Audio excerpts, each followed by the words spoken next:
in Bamako. The dispute has made headlines in the Malian press.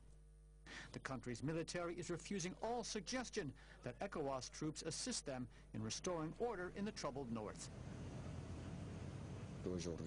Today, Mali has a total of 26,000 men ready to handle the situation. The only thing that the Malian army lacks is material.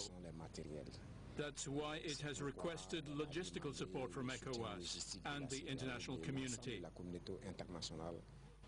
The SADI party has gone further, questioning all unilateral decisions made by the president.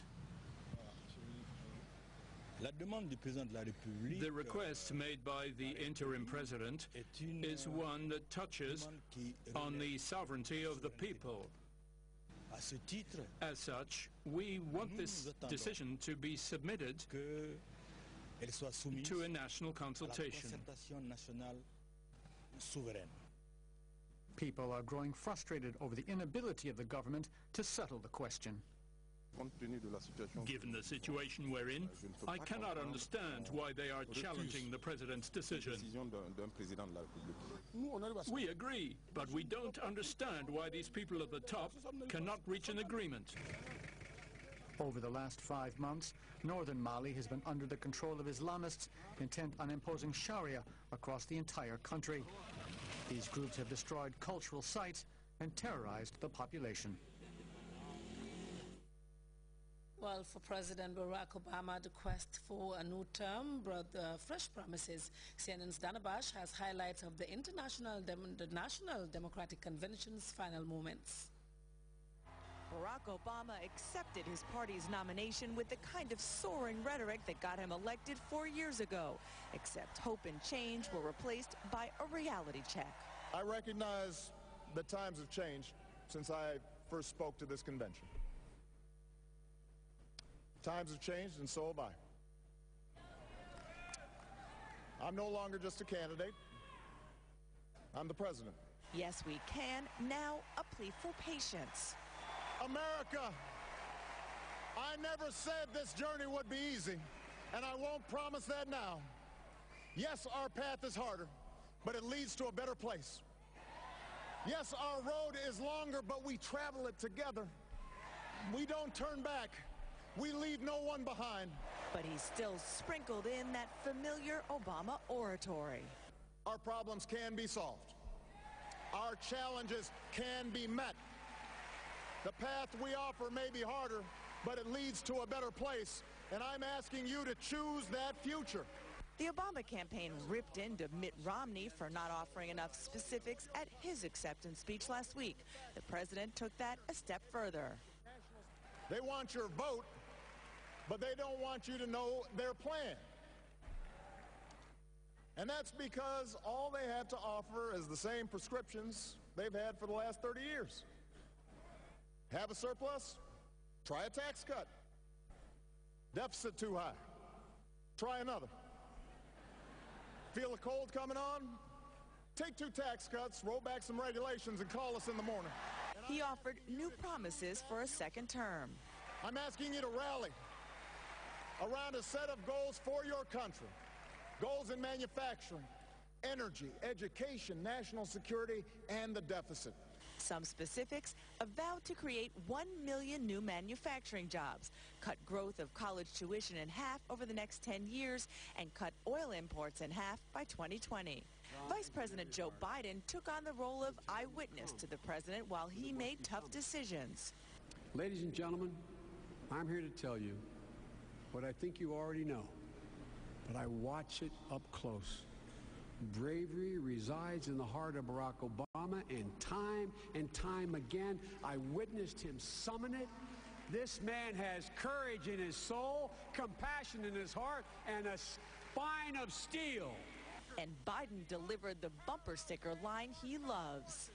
We can now proudly say what you've heard me say the last 6 months. Osama bin Laden is dead, and General Motors is alive. Though the night belonged to the president, the Democratic nominee from 2004 offered one of the most memorable one-liners of the night. Ask Osama bin Laden if he is better off now than he was 4 years ago. And when it comes to the lasting images from this convention, it is this moment. Former Congresswoman Gabby Giffords shot through the head just last year and now walking without a cane on stage to recite the Pledge of Allegiance. Liberty and justice for all. Well, time now to take another break. We'll be right back.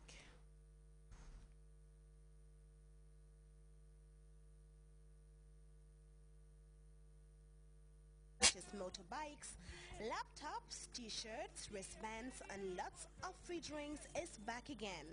Yes, Ride in Style with Fanta is back with lots of prizes to be won anytime you drink any of your favorite Fanta flavors this September.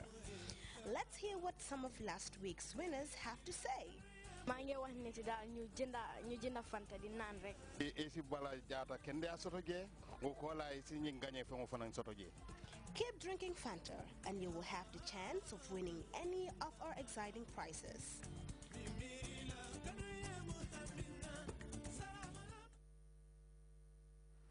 Let's now take a quick look at the weather report courtesy of the Central Forecast Office.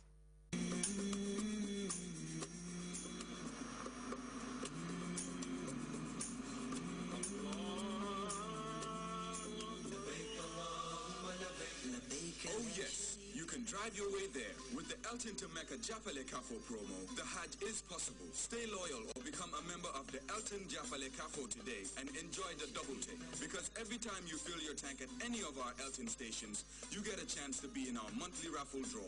To take home lots of goodies like gallons of oil, bags of rice, bags of sugar, vehicle accessories, and much more. Plus a chance to become the lucky winner of the Elton to Mecca Jafale Kafo fully paid Hajj expenses. Remember, it's a double take. Your single loyalty for the monthly draw and the Elton to Mecca Jafale Kafo final draw to be held just before the Hajj. For more information, drop by any of our Elton stations. Elton, a new vision of service.